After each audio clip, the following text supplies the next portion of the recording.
Hey y'all, it's me. I'm back.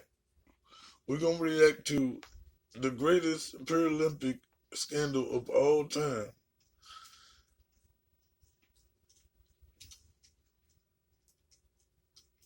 Hmm.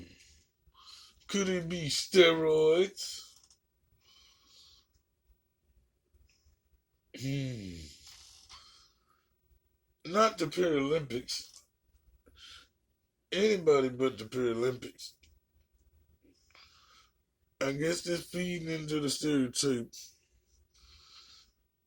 Even disabled people suck. The fuck? And do they even get sponsorship for this shit when they do it? The Nike be asking them to wear their shoes and Puma and shit. Nobody knows. Well, I guess if they can do it in real life, I guess they can do it in the Paralympics. Let's hit the button and you figure out what I'm talking about. I know, but do you? Let me give you a hint. They did it on Glee. Now, by the end of the video, if you got the right answer, please comment the right answer. I won't tell you until the next video. Go. So it's the 2000 Summer Paralympics in Sydney. We're in the final moments of the men's intellectual disability basketball finals, and Spain is up by 24. They've been killing it all week, and they're about to finish off Russia and jump to third in the medal table behind the United States and Britain. The entire country is, needless to say, thrilled. And why wouldn't they be? Unlike the cutthroat Olympics, the Paralympic Games are probably the most beloved sporting event in the whole world. It's a celebration of triumph over hardship, the wonder of the human spirit. It's one of the few times where athletes are all pulling for each other, and there are no real losers. But winning is just a bit sweeter, and Spain's making it look easy on the hardwood. The last few seconds tick away, and the team comes out on top. Journalists are writing copies about all the adversity these 12 young men have overcome to climb atop the podium and receive their much-deserved gold medals. They're soon-to-be national treasures, a testament to guts, grit, courage, and hard work. If they could accomplish their dreams, what's stopping you? And as the national anthem plays and the crowd applauds, the moment seems picture perfect. But little did the world know, it was a lie. Oh Lord, what did they do? Was a lie. Uh-oh. It was a LIE. Word. I knew they was going to say that. It's easier to get them to take shit than it is anybody else. No, that ain't it. You missed it. I just showed you. Doping remains a notorious issue for both the Olympic and Paralympic Games, but especially for the latter. It's easy to see why. Due to the very nature of the event, many of the participants are on performance-enhancing drugs to treat physical disabilities, so policing drug abuse during the Games has always been a challenge. A common form of doping is boosting, by which athletes with a spinal cord injury induce autonomic dysreflexia and spike their blood pressure for increased performance. This practice was banned by the International Paralympic Committee in 1994, but it's still an ongoing problem in the sport. To combat the issue in 2000, the Sydney Games established a doping control program, and for the first time, Paralympic athletes were asked to participate in out-of-competition drug testing. This was a good step to take. It meant that the testing window was much wider, and any competitor could be called for a test at any point throughout the Games, and it worked. 14 athletes tested positive. It practically saved the powerlifting competition from becoming a total farce. But suppose a potential cheater was operating with a different premise. See, the doping control program was designed to police participants from using drugs to gain an unfair physical advantage. But what if an athlete desired instead to be disadvantaged? What if, say, a non-disabled person pretended to be disabled to compete? How would you police that? But, I mean, come on, why would you need to police that? Who would be so morally repugnant to try it? This is Fernando Martín Vicente. At the time of the Sydney Games, he was the president of the Spanish Federation of Sports People with Intellectual Disabilities. And by the time our story concludes, he will be found guilty of fraud and forgery. Here's a recent photo of him shaking hands with the Pope. I'm not going to act like I know this man's character. It's been almost 2 decades since the event we're talking about, and a lot can change in that time. I do know that when you're the head of an organization like FETI, there's constant pressure to get a hold of government grants. It's a surefire way to keep the lights on, and often the only option to accomplish your institution's agenda. But grants don't come easy. There's a lot of organizations seeking them, and only so much money to go around. So priority goes to associations that have a track record of success. And at that point, the only thing on your mind is win medals. Because the more medals you win, the more incentive the government has to extend grant money in your direction.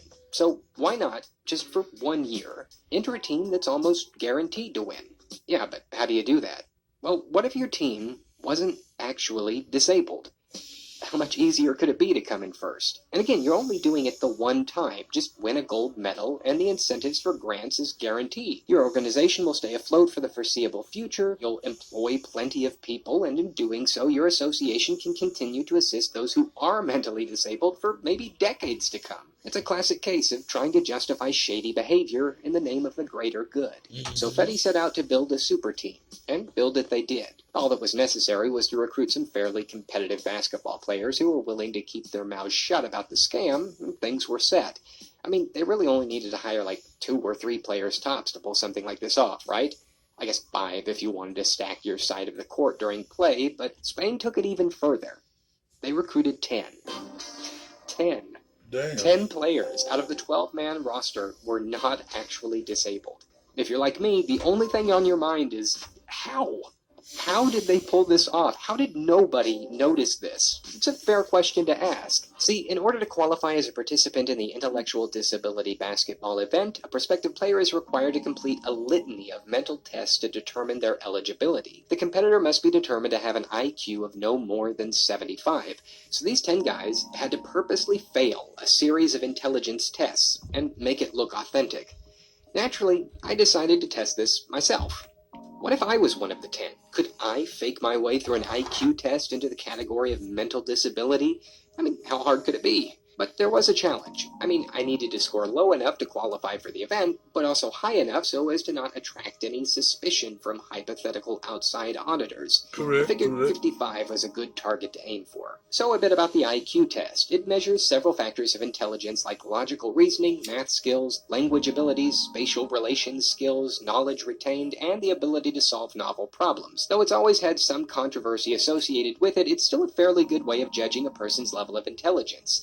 IQ is also fluid. It changes with age, and in that respect, I was a little nervous. I mean, I hadn't taken a math test in almost a decade. But I'm trying to fail, right? So no worries. The challenge wasn't going to be so much scoring under 75, but scoring over 55. It is incredibly hard to judge that kind of thing. You go into the test blind, and there's no real way of gauging your progress as you take it. So I think the trick to this is going to be to answer in a way that's close to right, but not quite correct.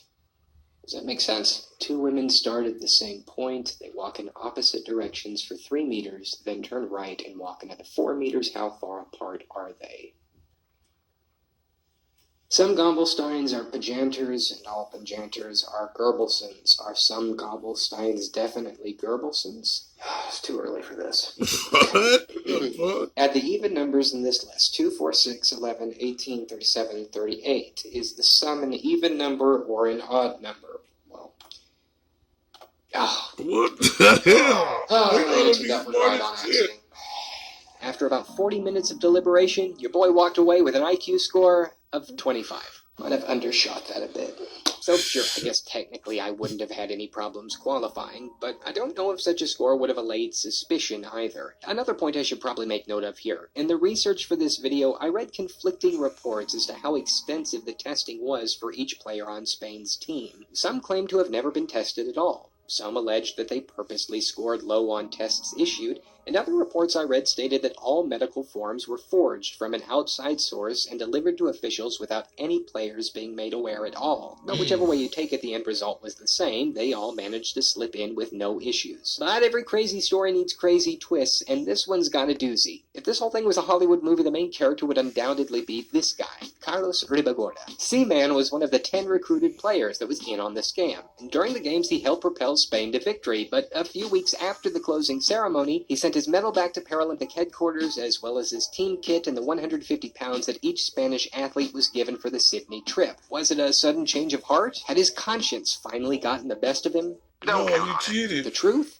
Carlos Ribagorda was an undercover investigative journalist, and he was blowing the whistle on the whole operation. So details are a little fuzzy about all of this, but here's what we do know. After 2 years of work to successfully infiltrate the ring, Seaman was called up 5 months before the Sydney Games and asked to participate. There were 5 months of training with not a single disabled person in sight. The 2 genuinely disabled players came from outside Madrid. In all that time, the only medical test he was ever subjected to? 6 push-ups, then a blood pressure check. 110/78. Think I'm good. So they hit the floor in Sydney, and during their first match, the team played so well against their disabled opponents that they were up 30 points by halftime. Damn. At that point, their coach told them to slow down and let the other team shoot more, saying Shit. allegedly, Lads, move down a gear. We're gonna figure out you're not disabled. so they moved down a gear. And it made no difference. When you've stacked the deck so deeply and so well, how could it? The entire week they cut down team. First of all, that test seemed like it's a shame in the first place. Because I don't know none of them goddamn answers. And you trying to tell me somebody with an IQ lower than 80? Bullshit! Fuck you mean them questions is hard? Shit, my baby mama IQ was what, 84? Some shit like that? That's stupid for regular people, but what the fuck is all them questions? I don't know. If they was 4 meters apart, then they walked 3 meters. How the fuck if I know? I don't know. Are you trying to tell me these handicapped people supposed to even get closer to? That's just bullshit.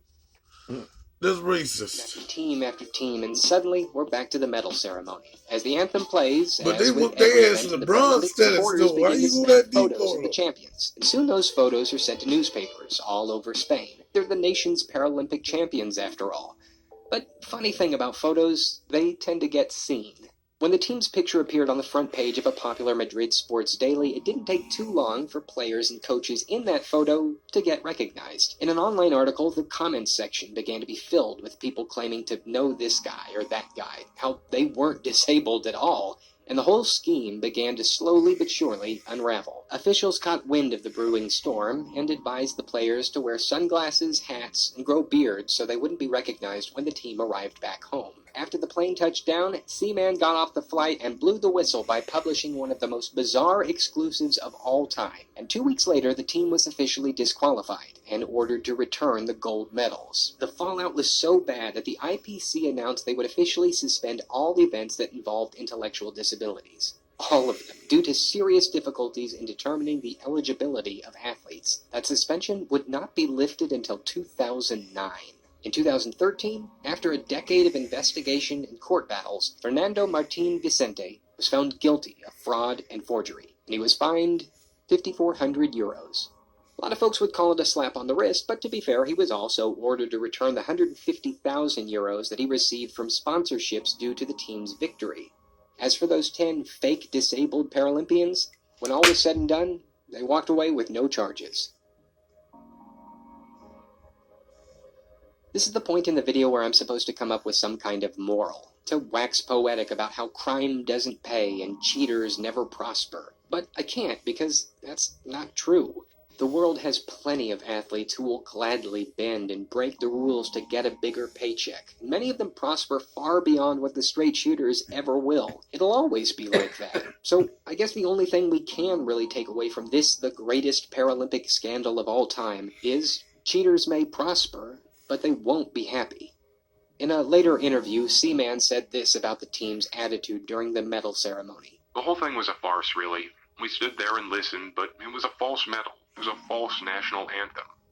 Nobody really wanted to talk about it afterwards. See, that's the saddest thing about all this to me. Winning wasn't enjoyable for the team because the team's victory was a lie. A gold medal shines brightest when it's won fairly and honorably. It's not nearly as satisfying to win when there really was no challenge in the first place, right?